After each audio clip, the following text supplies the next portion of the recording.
исклучувана председателка на комисија.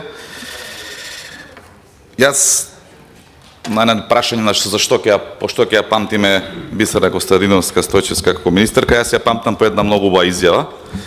Вели, уметниците слободно нека творат, но да се твори во духот кон она што ќе го расположи народот и публиката, не нешто што повторно ќе го врати назад кон едни мрачни времења каде што навистина не видовме ништо добро. Тоа е една изјава по која што ја ќе ја памтам министерката за култура, кога ги насочуваше уметниците како требало да творат во нивно време.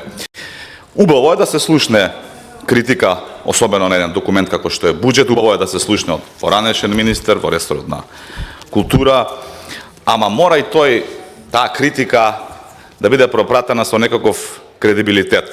Затоа што видите и подсвеста е една чудна работа. Веднаш кога излезе поранешната министерка се фати за патните и дневни трошоци на министерот, а истата и од Државната комисија за спречување на корупција и од соодветните институции беше посочена како негативен пример дека се луксузирала токму од таа ставка како министер, си купувала куфери и други мечиња и пропратни работи токму од картичката на Министерството за култура, и затоа има соодветни постапки и се надевам дека ќе има и соодветна разрешница.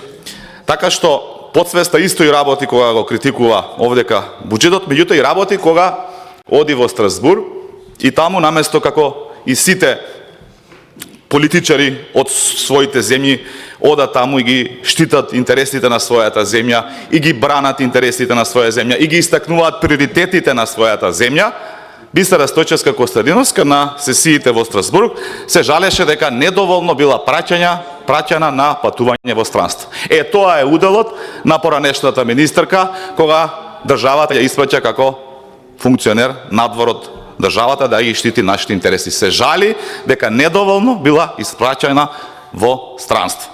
Пак поврзано со онаа подсвест и со оние патни трошкови и дневни трошкови кои што очигледно и формално согласно институциите, а и овдека што го слушам и се некоја пасија. И сакам да кажам уште две многу битни работи. Првата работа е една генерално целиот говор беше манипулација, меѓутоа еден сегмент беше многу битен, а тоа е дека немало пари за инспекторатот за македонски јазик. Треба да знае, а доколку доаѓала почесто во собрание ќе знае, дека институциите во делот на инспекторати се тргнати од првата буџетска линија и се ставени во состав на министерствата соодветни каде што действуваат, така што тоа е една работа која што треба да ја знаме. И втора работа. Многу работи наброевте како ставки издвоено вака како по принцип на шведска маса каде што ви се намалени средствата во култура во делот на некои инфраструктурни објекти. Еве да се сложувам, требало да бидат поголеми и ќе беа доколку оваа влада сега не треба во 2026 година да врати 2 милиарди пари кои што вашата влада ја задолжила државата, а не видовме ништо од тоа. Ви благодарам.